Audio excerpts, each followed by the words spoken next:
Though you have a right to express, you prefer silence over free speech.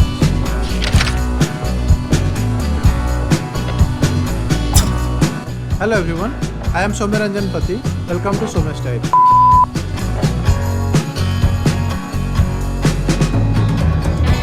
For example, there is a discussion going on about a topic in social media. You want to put your view. However, you have an apprehension that if you tell about a specific angle, there may be a consequence. Maybe a charge sheet will be filed against you. You may be put behind the bar. Out of the fear, you remain silent. Though you have a right to express, you prefer silence over free speech. This is known as self-censorship.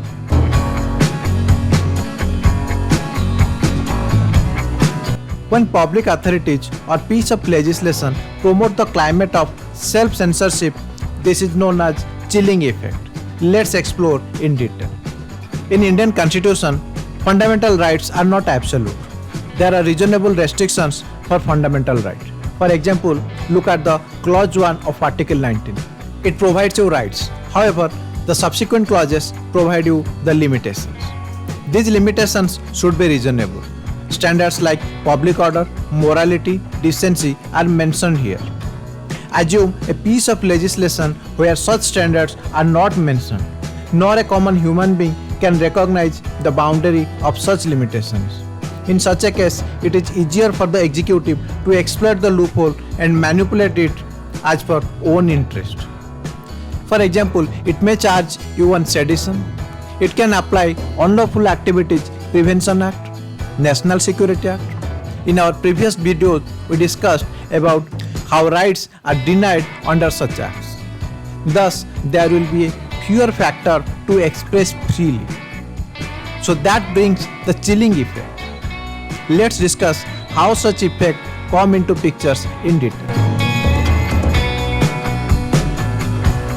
Adaptation of deliberate, ambiguous legal provision may bring such effect. You might have heard about Section 66A of Information Technology Act 2000. We have seen a lot of misuse of the Act, and finally, the Honorable Supreme Court has struck down the section of the Act. Similarly, arbitrary enforcement of laws like National Security Act, Unlawful Activities Prevention Act, Sedition Act, that brings such effect into picture.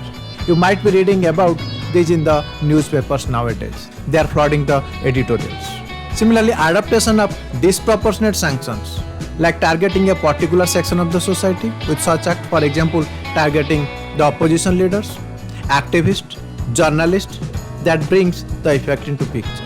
A responsible government should avoid such activity. It should promote free society. On the other hand, judiciary should take cognizance of such matters. So now let's discuss about the evolutionary aspect of the doctrine. The term was used Justice William Brennan in Lamont versus Postmaster General case. The US Supreme Court recognized the principle in New York Times versus Sullivan case. It observed that erroneous statement is inevitable in a free discussion and must be protected to allow the freedom of speech and to have a breathing space.